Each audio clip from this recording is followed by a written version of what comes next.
What is up, all you beautiful people on the interweb? So right now it is 12:47 a.m. So I'm trying to do a quiet tutorial video, a very quick guide on how to clone yourself on Photoshop. So let's just dive right straight into it, alright? So as you see here I am laughing at nobody, and this is the other picture I've taken.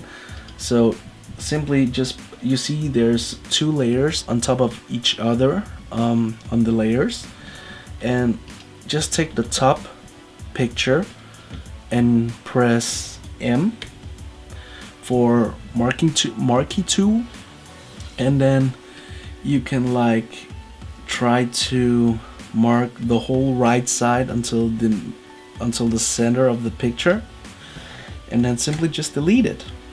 Now you see I'm there, but you see this harsh line down in the middle. You can press E for erase, and then simply just drag it for erase. You can see it's something happening, right? So let's do the size a bit more, and then you can see the hard line is just disappearing.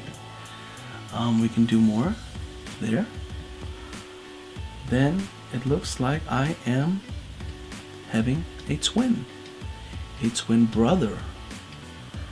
So just touch up with the final touch, and boom, now you know how to clone yourself. So that was a quick tutorial for today, and I'll see you again next time. Bye.